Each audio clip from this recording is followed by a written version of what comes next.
కేటీఆర్ గారికి హుజరాబాద్ నియోజకవర్గంలో ఇంత పెద్ద ఎత్తున స్వాగతం పలికిన మా హుజరాబాద్ నియోజకవర్గ ప్రజలకి కోసం కష్టపడ్డ ప్రతి ఒక్కరికి కూడా నా చేతులు జోడించి శిరస్సు వంచి ప్రత్యేక ధన్యవాదాలు తెలియజేస్తా ఉన్నాను. ఎలక్షన్ అయిపోయిన తర్వాత కేటీఆర్ గారు 14 నెలల తర్వాత మొదటిసారిగా జమ్మికుంటకు వస్తే మీ అందరూ కూడా చాలామంది ఆడికి వచ్చిర్రు. కానీ విని ఎరగని రీతిలో హుజరాబాద్ నియోజకవర్గ ప్రజలు మొత్తము ఇలా కేటీఆర్ గారికి స్వాగతం పలికింది. మీ అందరు కూడా చూసిండ్రు. 2001 నుంచి ఏ నాయకుడు లేనప్పటికీ కూడా కేసీఆరే మా నాయకుడు అనుకున్న నియోజకవర్గం, అది ఏకైక నియోజకవర్గం, అది హుజరాబాద్ నియోజకవర్గం. 2001 నుంచి హుజరాబాద్ గడ్డ కానీ పాత కమలాపూర్ గడ్డ కానీ అది అప్పుడున్న టిఆర్ఎస్ పార్టీ అడ్డ అని చెప్పి నిన్న బహిరంగంగానే ఇప్పుడు కేటీఆర్ గారు వస్తే ఇది ఫ్యూచర్లో బీఆర్ఎస్ పార్టీ గడ్డ కాబోతుందని ప్రజల ద్వారానే ఎంత సంతోషంగా వ్యక్తం చేసిర్రు, ఎంత సంతోషంగా కనబడ్డ ముఖంలో మీ అందరు కూడా చూసిర్రు.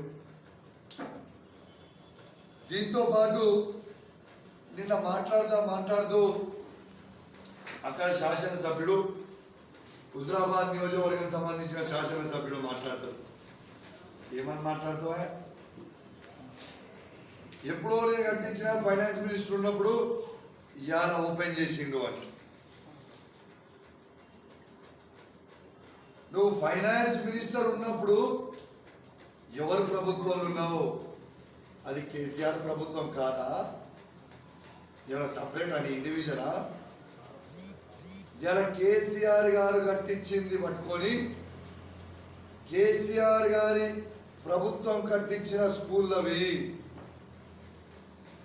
లేదు అంటే మీ ఈటల మల్లయ్య గారు ఏమన్నా పైసలు ఇన్వెస్ట్ చేసిరా ఏంటిదన్నట్టు? అంటే బీఆర్ఎస్ పార్టీ సంబంధించిన ప్రభుత్వం ఇలా స్కూల్ కట్టిర్రు, అది మర్చిపోకు మిస్టర్ శాసనసభ్యుడా. దాంతో పాటు నేను 2 ముచ్చట్లు అడుగుతా ఉన్నా. ఇవాళ నువ్వు నియోజకవర్గంలో గెలిచి బీజేపీ పార్టీలో ఉండి 14 నెలలు అవుతా ఉంది. ఈ 14 నెలల కేంద్ర ప్రభుత్వం నుంచి హుజరాబాద్ నియోజకవర్గానికి ఒక తట్టెడు మట్టన తెచ్చిపోసినవా? జవాబు చెప్పు. నీకు నేను ఎలక్ట్రానిక్ మీడియా ద్వారా, ప్రింట్ మీడియా ద్వారా, హోర్డింగ్ల ద్వారా నీకు నేను ఒక 3-4 నెలల క్రితం సవాల్ విసిరినా. నేను చర్చకు రావడానికి సిద్ధంగా ఉన్న హుజరాబాద్ గడ్డ పైన కేసీఆర్ చేసిన అభివృద్ధి లేకుంటే నువ్వు చేసినావా? హుజరాబాద్ గడ్డ మీద కూర్చొని చర్చ పెడదామన్న రోజు అడిగినా. నువ్వు ఎందుకు రాలేదు ఆ రోజు ఆ చర్చకి? నువ్వు నిజంగా అభివృద్ధి చేసిన వాడివి అయి ఉంటే తోక ముడుచుకొని ఎందుకు పోయినావో జవాబు చెప్పు. ఈ వీటికి ఏమి జవాబు ఉండదు. అంతలా పొంతం లేకుండా నోటికి వచ్చినట్టు మాట్లాడు తప్పితే సబ్జెక్ట్ మాట్లాడు, సబ్జెక్ట్ లేకపోతే మాట్లాడదు. నిన్ను హుజరాబాద్ ప్రజలు గెలిపించింది హుజరాబాద్ నియోజకవర్గంలో సేవ చేయమని చెప్పి. నువ్వు ఎట్లయితే నీకు అలవాటు కదా, అన్నం పెట్టినోడికి సున్నం పెట్టడం నీకు అలవాటు కాబట్టి నువ్వు కేసీఆర్ గారికి ఎట్లయితే సున్నం పెట్టినావో నిన్ను గెలిపించిన తర్వాత హుజరాబాద్ నియోజకవర్గ ప్రజలకు కూడా అట్లనే సున్నం పెట్టినావు. నువ్వు ఏం మాట్లాడుతున్నావా? నిన్ను తీసుకొచ్చి నిన్ను టీవీలో చూడమని మాట్లాడతావా? నిన్ను హుజరాబాద్ లో ప్రజలు గెలిపించింది నీకు సేవ చేయమని గెలిపించిర్రా, లేకుంటే సినిమా యాక్టర్లని టీవీలో చూసినట్టు నిన్ను చూడడానికి గెలిపించిర్రా? ఏంటిది? జవాబు చెప్పవా? దీనికి పూర్ పట్టణం నుంచే ప్రతి ఇంటింటి నుంచి జనము కదిలి కేటీఆర్ గారికి మంగళారతిలు కలుపుకొని బ్రహ్మాండమైన స్వాగతం పలికారు. ఇవాళ మా ప్రజలు ముఖాలలో అరే మనం ఎంత తప్పు చేస్తేమిరా ఇక్కడ ఉన్న శాసనసభ్యునికి ఓటేసి కేసీఆర్కి వేయకుండా పోయినా సార్ అనే ఒక భావన ఇలా ప్రజలలో కనబడ్డదని చెప్పి ఈ సందర్భంగా మీ అందరి ద్వారా తెలియజేస్తా ఉన్నాను. ఇవాళ గల్లీలున్న బీజేపీ కార్యకర్తల నుంచి పట్టుకొని ఢిల్లీలో ఉన్న మోడీ వారికి అందరికీ కూడా నా ప్రత్యేక ధన్యవాదాలు తెలియజేస్తా ఉన్నా. ఎందుకంటే ఇవాళ మీరే స్వయంగా ప్రతి మీడియా ఛానల్, ప్రతి సోషల్ మీడియాలో, అక్కడికి నేషనల్ ఛానళ్లలో కూడా మీరు కేసీఆర్ గారు చేస్తున్న అభివృద్ధి ఈ తెలంగాణకి ఎంత గొప్పగా ఉందో స్వయంగా మీరే చెప్పారు. ఆ అభివృద్ధి చేస్తూ ఉంటే ఇలా స్వయంగా మీ బీజేపీ సంబంధించిన గవర్నరే ఎట్లా అడ్డుకుంటుంది తెలంగాణకి అభివృద్ధి అనేది మీరే స్వయంగా చూపించినందుకు మీకు నేను ప్రత్యేకంగా ధన్యవాదాలు తెలియజేస్తా ఉన్నా. స్వయంగా మీరే ప్రతి మీడియా ఛానల్ చూపించినందుకు మీ అందరికీ కూడా నా ధన్యవాదాలు అని చెప్పి తెలియజేస్తా ఉన్నా. గారు గవర్నర్ లాగా వివరిస్తే మాకేం అభ్యంతరం లేదు. ఎందుకంటే గవర్నర్ అంటే మాకు కూడా గవర్నర్ పోస్ట్కి గౌరవం ఇచ్చే సంస్కారం మాకు కూడా ఉన్నది. కానీ ఒక ఏదో ఢిల్లీ నుంచి వచ్చిన డైరెక్షన్లతోని ఈ తెలంగాణ రాష్ట్రానికి తనేదో బీజేపీ అధ్యక్షులుగా వివరిస్తే మేము సహించేది ఉండదని చెప్తా ఉన్నాం. దీనికి ఉదాహరణ చెప్తా ఉన్నా. బీజేపీ శాసనసభ్యుడు వాళ్ళ తండ్రి చనిపోతే వాళ్ళ ఇంటికి పోయి పరామర్శిస్తావు. ఇదే మా మంత్రి గంగుల కమలాకర్ గారి తండ్రి చనిపోతే మీరు ఎందుకు వచ్చి పరామర్శించలే? శ్రీనివాస్ గౌడ్ గారి తండ్రి చనిపోతే మీరు ఎందుకు పరామర్శించలే? అంటే మీరే కదా రాజకీయాలు చేసేది, మేము కాదు కదా. ఇలా బీజేపీ వాళ్ళు ఉంటే ఒకలాగా, బీఆర్ఎస్ పార్టీలో ఉంటే ఒకలాగా, ఇదే పద్ధతి మేము అడుగుతా ఉన్నా.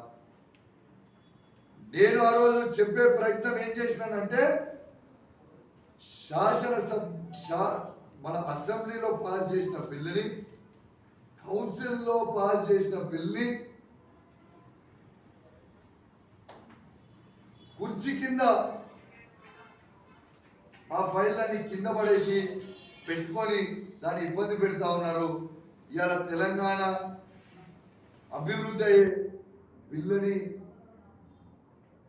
తీసుకొచ్చి దాన్ని ఆపుతుంటే ఇలా మంట మండుతుంది, మా కడుపులా రగులుతుంది. ఎందుకంటే మన ముఖ్యమంత్రి కేసీఆర్ గారు ప్రతి పేదవాడి గురించి ఆలోచన చేస్తా ఉన్నాడు, ప్రతి ఒక్కరి గురించి ఆలోచన చేస్తా ఉన్నారు.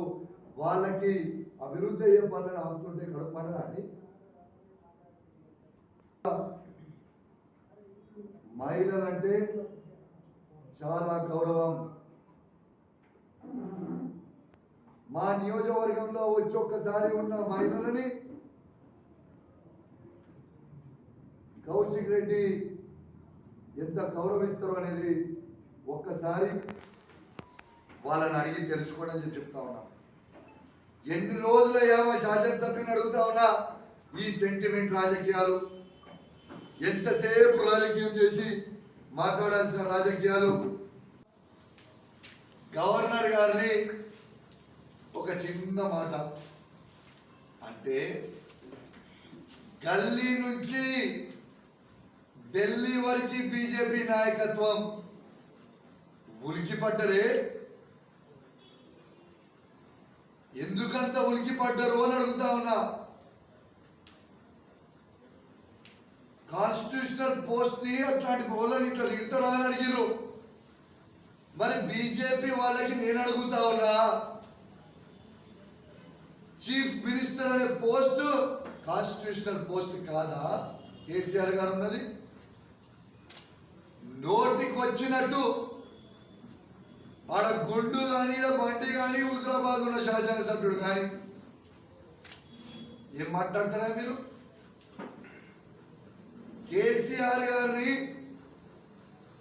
ఒక రాష్ట్ర ముఖ్యమంత్రిని పట్టుకొని నోటికొచ్చినట్టు మీరు మాట్లాడితేనో తప్పు లేదు, మేమేమని అంటారో పెద్ద తప్పు. మైలా మైలా మైలా అని నిజామాబాద్ మాజీ పార్లమెంట్ సభ్యురాలు, ఇప్పుడున్న శాసన మండలి సభ్యురాలు, ముఖ్యమంత్రి కూతురు కవితక్కని పట్టుకొని మీరు మాట్లాడిన మాటల రోజు మీరు విమర్శించే మాటలు ఒక మహిళని, ఇదేనా పద్ధతి?